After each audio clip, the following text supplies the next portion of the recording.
ఇవాళ కేసీఆర్ గారు కాళేశ్వరం కట్టి 4 సంవత్సరాలుగా ప్రతి సంవత్సరం 20 లక్షల ఎకరాలకు నీళ్ళు ఇస్తుంటే మీరు చూసి ఓర్వలేక ఇవాళ కేసీఆర్ గారికి నోటీస్ ఇచ్చిరా? 1 కోటి ఎకరాల మాగాణం తెలంగాణ చేసినందుకు కేసీఆర్ గారికి ఇలా మీరు నోటీసులు ఇచ్చిండ్రా?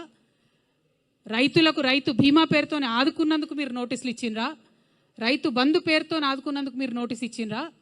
కేసీఆర్ కిట్ ఇచ్చినందుకు నోటీస్ ఇచ్చిండ్రా? తెలంగాణ ప్రజలకు మేలు చేసినందుకు నోటీస్ ఇచ్చిరా? ఎందుకోసం నోటీస్ ఇచ్చిండ్రు? అది అసలు కాళేశ్వరం కమిషనా, కాంగ్రెస్ కమిషనా అని ముఖ్యమంత్రి గారు నేను ప్రశ్నిస్తూ ఉన్నాను. ప్రతి తెలంగాణ బిడ్డ కూడా బాధపడతా ఉన్నారు. తెలంగాణ జాతిపిత అయినటువంటి కేసీఆర్ గారి మీద మీరు ఇవాళ నోటీసులు ఇవ్వడం అంటే యావత్తు తెలంగాణకు నోటీసులు ఇచ్చినట్టే అని నేను భావిస్తూ ఉన్నాను. ఎందుకోసం ఈ మాట చెప్తా ఉన్నామంటే ఆ బక్కపల్సటి మనిషి ఒకసారి పిడికిలెత్తి బయలుదేరితేనే ఇవాళ తెలంగాణ రాష్ట్రం వచ్చింది.